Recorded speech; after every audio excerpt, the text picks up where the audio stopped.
second take, so hopefully nothing bad happens, like I have to go to the fucking bathroom or something. Yeah, in the thick of it. But yeah. So basically this video is about Nerf, how Nerf came to be, some of the early Nerf side of YouTube infancy and stuff like that. So that's what this video would be pertaining to. If you're not into Nerf blasters or anything Nerf related, just click off the flipping video now. So yeah, anyways, Nerf. Let's talk about, let's take it back from the beginning. So Nerf, something that's been around since the year 1969. Very first Nerf product was the Nerf ball, invented by Rain Geyer, who was born in 1935 in St. Paul, Minnesota. Graduating from Dartmouth in 1957, before he made the Nerf ball, he made Twister. Yes, that iconic Twister. Before making his own toy design company, Windsor Concepts, you know, he made Twister. He's like, man, I really like this. I'm gonna make a name for myself. So yeah, he does that. He goes on to make Windsor Concepts, and they start coming up with toys and concepts for board games and in-house games and yada yada yada. So they invent this game. It was a party game where you hid your money and you use the Nerf ball to deter people from finding your money where you hid it, you know, and basically that was it. The Nerf ball, you could use it indoors. You could clock a motherfucker in the head and it wouldn't hurt them. You could basically throw it at anything. It wouldn't break nothing inside the house, which is pretty cool. So they would approach excuse me. Windsor Concepts would approach a company who I don't even know if you can find the name. We're just not even going to look into that. It would be turned down. And the second people they would go to, who are the Parker brothers, who do have a whole entire lore thing to go down, but that's not what this video is about. The Parker brothers being the people who made Monopoly, a very iconic board game, just like Twister. So the two big board game guys, Twister, Monopoly, Windsor Concepts, Parker brothers, they would come together for this meeting, and Windsor Concepts would pitch the idea to Parker brothers. They would be like, yo bro, we're really fucking with this, but I think we're just gonna take this one idea from it, which was the Nerf ball, and we're gonna run with that. And they go on ahead to do that. They buy the, I don't know how really the meeting went. I guess they sold the idea, the patent for the Nerf ball to them. And Parker brothers essentially, they don't, you know, turn around and do nothing bad with it. They essentially make the Nerf ball into the Nerf brand. The Nerf brand goes on to do really well, you know, getting different variations, Nerf football, Nerf freaking frisbee, Nerf frisbee ball thing, and tons of other stuff, right? The first, like, I would say blaster iteration they would make would be this homemade pipe shotgun looking thing, the Blastable, and their official first Nerf blaster being the Nerf Sharpshooter, which from then on the rest is basically history. And also they have a mascot now named Murph, which I don't know what year he came to be in, but yeah, think of Murph what you will. I don't know, that looks crazy, okay, in my opinion, but whatever. So the years 2005, Resident Evil 4, Kingdom Hearts 2, Mario Kart DS, and a ton of other great games are coming out. Literally too many for me to name, alright? So many fucking bangers in 2005. It would suck ass to not be alive at this time, right? 2005 being like, I don't know, second fucking 90s. If I can even say that, okay? You know, it's whatever. YouTube, brand new, comes out, very popular. Spawns a bunch of new online groups and opportunities to share hobbies with other people online. So Nerf at the time has a line of blasters aimed at different game modes like 1v1 duels and Capture the Flag a little later in 2009. 2009 MW2.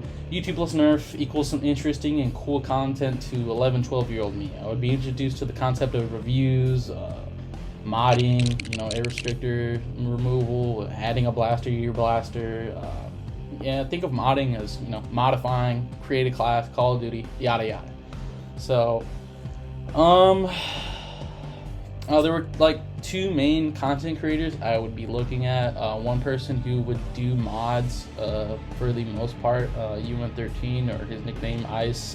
This other dude, Coop772, he would do a lot of reviews on new blasters coming out, which, you know, was very interesting to me because my little ass wanted to get a hold of those blasters. A random tidbit, like every now and then have a collab video or someone would appear on someone else's channel. They would meet up IRL, which is super cool. You know, the famous collab that you were waiting to happen as a child. well, not as a child, but 11, 12-year-old kid. Pretty cool. There was, you know, some other YouTube creators. Who did I already name? Uin13, Coop772, KNDoperative, Bobo Lobo, LordDrac.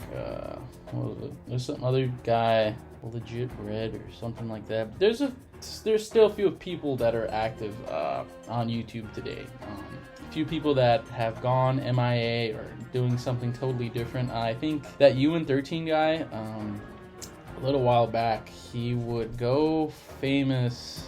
This is like a little tidbit, little yap session. The Nerf Stampede Uin13 made a mod video on the Stampede. And I think that the news went on ahead and did a piece on modifying Nerf blasters, and they did use his footage like in the background. I don't know. I can't really remember the whole headliner or what was the main story like about that they were doing. You know, typical news stuff, just making random bullshit.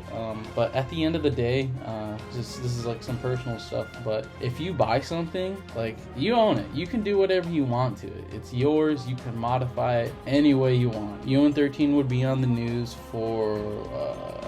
Now they just like used a clip, but I think the whole little story was just about people modifying their blasters in dangerous ways or something like that. I can't really remember, but this is just a random tidbit. Yeah, random yap, okay? Yeah, Uin13 would be in a news article again. He would go on to make a bat suit, a real-life bat suit that could absorb energy, you know, it could take hits, this, that, the next thing. Super cool, super dope. And that was like the second time I had seen him make waves, just like in an article or something news related.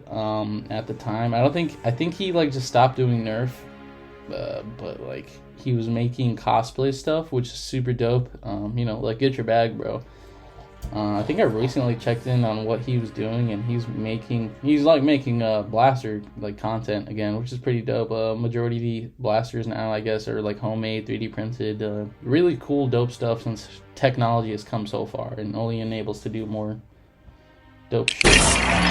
But yeah, Coop772 would go on to retire. I have no idea what he's doing now. KNDoperative, I think he's still around. A lot of, you know, just a lot of inactive people. Bobo Lobo, I think, every now and then makes a video. I think he had he did a collab with a company a while back.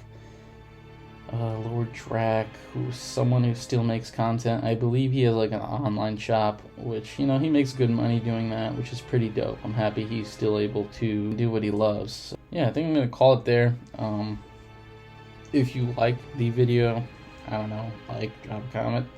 I really just made this because I wanted to, and you know, something I've been thinking about for a while. Just thinking, the early days of YouTube were like super interesting. Yeah, go Hasbro, motherfuckers.